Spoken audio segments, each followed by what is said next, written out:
Hello मेरे प्यारे बच्चों, कैसे हैं आप सब। आशा करती हूँ आप सब बहुत अच्छे होंगे। तो बच्चों शुरू करते हैं कक्षा 8 संस्कृत का अध्याय नंबर 7। हमारे अध्याय का नाम है बच्चों भोजस्योदार्यम। राजा भोज का दान, डोनेशन ऑफ किंग।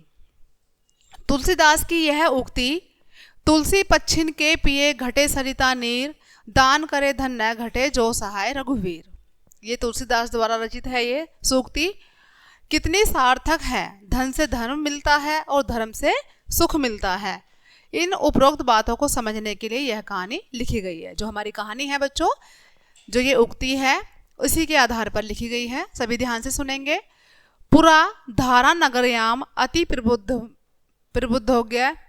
प्रबुद्धो सुयोग्य च भोज नाम राजा। पुराने समय में धारा नगर में भोज नाम के राजा थे, जो कि बहुत ही क्या थे, बहुत ही प्रबुद्ध, बहुत ही सुयोग्य थे। सह स्वपरिश्रमेण बुद्धया च स्वराज्यस्य सुप्रबंधम अकरोत्। सह यानी कि उन्होंने परिश्रमेण यानी कि अपने परिश्रम के द्वारा, अपनी बुद्धि के द्वारा स्वराज्यस्य अपने राज्य का सुप्रबंध किया था।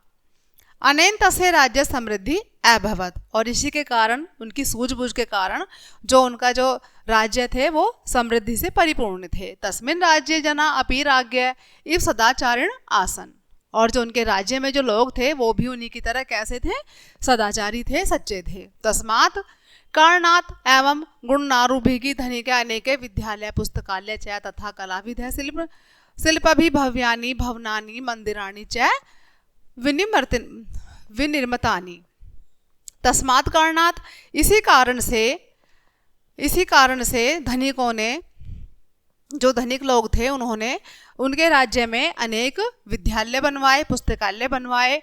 और जो लोग क्या थे बच्चों, जो लोग शिल्पकार थे उन्होंने बहुत से भव्य भवन बनवाए, उनका निर्माण किया। तस्य राज्य सर्वे जना सर्वकर्मणा यथा विद्यार्थिन विद्याभ्यासन विद्वांस अध्यापनम संगीतज्ञा संगीति स्पर्धावी लोकानां मनसि हरन्ति इसमें। और तस्य राज्य, उनके राज्य में सर्वे जना, जो सभी मनुष्य थे, स्वकर्मणा अपने कार्य करते थे, जैसे कि विद्यार्थी विद्याभ्यास करते थे, और जो विद्वान लोग थे वो विद्यापन कराते थे बच्चों को, और जो संगीत प्रेमी थे वो संगीत की कला जानते थे, वो संगीत सिखाते थे, और जो लोग थे और लोगों का मन को हरते थे। मतलब इससे जो लोग थे बहुत खुश रहते थे। सह निरपैपि स्व प्रजा हिताय स्थाने स्थाने कोपान चिकित्सालयान धर्मशाला अतिथिशाला आदि निर्माणम कारितवान। सह निरपय यानी कि जो राजा था, उन्होंने अपनी प्रजा के हित के लिए स्थान यानी जगह जगह पर कुएं बनवाए, चिकित्सालय बनवाए, धर्मशालाएं बनवाई, अतिथिशाला बनवाई आदि का निर्माण कराया। प्रजाय हिताय धर्म रक्षा धर्मस्य त्यागस्य च गौरवम राज्ये प्रसायन्ति स्म। और प्रजा के हित के लिए और धर्म रक्षा के लिए धर्म और त्याग की वजह से जो राज्य का जो गौरव था बहुत अच्छा था। भोजस्य राज्य कोऽपि दुराचारी नासीत्, और जो भोज के जो राज्य में कोई भी मनुष्य या कोई भी लोग दुराचारी नहीं था, सभी लोग बड़े प्यार से रहते थे। अनेन कारण कश्यापि किमपि वा भयम नासीत्, और किसी भी कारण से किसी को भी किसी से भय नहीं था। तस्यम शासने सर्वेषां मानवानां जीवन लक्ष्य अत्युच्चतमः आसीत्, और उनके शासन में सभी जो मनुष्य थे उनके जीवन का कुछ लक्ष्य था। ठीक है। तेषां मानवानां स्वकर्मेण निष्ठा ईश्वरं प्रति च दृढ़ो विश्वास आस्थाम।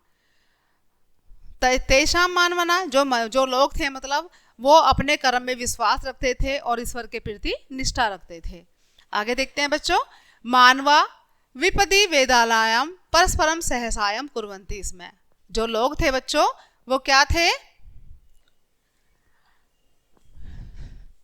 मानव विपदे वेलायाम परस्परम सहसायम कुर्वन्ति। जो मानव थे वो परस्पर एक दूसरे का सहयोग करते थे। संपूर्ण राज्य व्यवस्था प्रजा श्रेय से अभवत, जो संपूर्ण राज्य व्यवस्था थी प्रजा की वो बहुत ही अच्छी थी।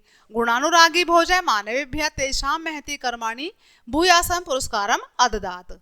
और जो गुणानुरागी लोग थे, उन लोगों को, जो राजा भोज थे, वो क्या करते थे, उनके कर्म के अनुसार, उनके मेहनत के अनुसार उनको पुरस्कार देते थे खुश होकर उनसे।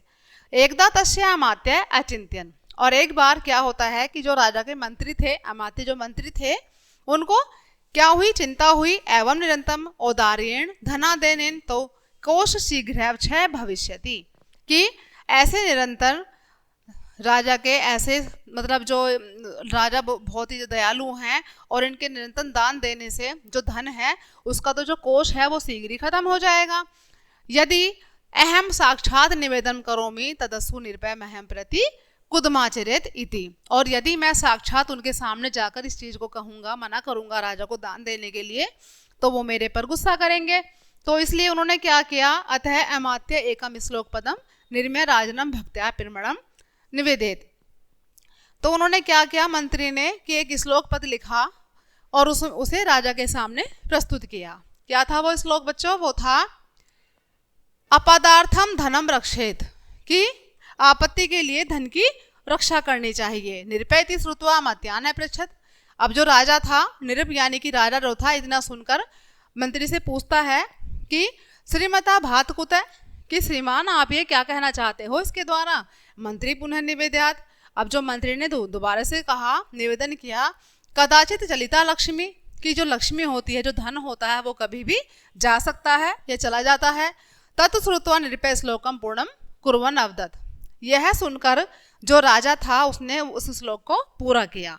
कैसे, सचितार्थो अपि नाश्यति, कि जो संचित धन होता है उसका भी नाश हो जाता है, इकट्ठे किया हुआ धन का भी नाश हो जाता है। तब क्या करें, इदम श्रुत्वा अमात्य तस्य औदार्येण प्रभावित अभवत्, और इदम श्रुत्वा यानी कि ऐसा सुनकर जो मंत्री था उनका जो प्रभाव था, राजा का प्रभाव पड़ा उन पर, ऐसा सुनकर, और एवं राज्य तद अनुकाल में व्यवस्थान अकरोत्, और जो उनके राज्य में जैसी भी व्यवस्था चल आ रही थी सेम वैसे ही व्यवस्था कर दी गई।